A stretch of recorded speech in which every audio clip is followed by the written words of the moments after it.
Right now at 5 for the second straight day and the third time in a week, more than 7,000 new cases of coronavirus reported in Wisconsin. We first hit 7,000 last Saturday. Then you see a two-day drop in cases from reporting over the weekend. And then we're back up again. A record of 7,073 yesterday, another record, close to a record today, 7,048. So 62 deaths reported today in Wisconsin, just under the record we set yesterday. There are currently 2,102 people in the hospital for the virus. That is 8 times what we saw in September. 441 of those are in intensive care, and they are fighting for their lives. Hospitals and now health departments say COVID-19 is spiking so fast in Wisconsin, they simply cannot keep up. Rebecca Clough live at Miller Park to explain how this is creating a new call for the public's health when it comes to contact tracing. Yeah, Carol and Steve, the Milwaukee Health Department announced today the number of cases are so high for COVID-19 that if you test positive, they need you to do your own contact tracing now. Milwaukee's Miller Park COVID-19 testing site filled with people around the noon hour.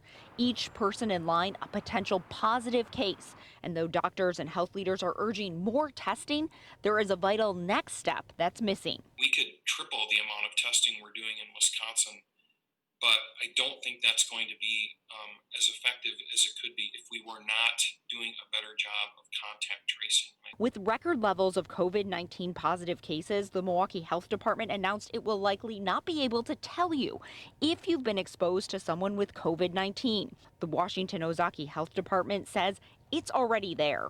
And at this point, we are unable to even contact all the positives within 24 hours. And I think that's happening statewide. And we've also let go entirely of contacting close contacts.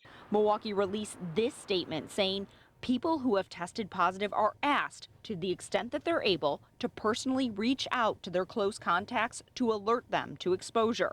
The state's epidemiologist and chief medical officer says the danger now is with so many COVID-19 cases, people need to be limiting any gathering and also assume they could be exposed and be a spreader without ever having any symptoms. This is how things get accelerated. This is pouring gasoline on a fire. When we have asymptomatic spread that's widespread. Now, Milwaukee says it hasn't stopped doing contact tracing. It just has such a backlog that it needs people to help out and get that contact information out there to anyone who's been exposed as soon as possible.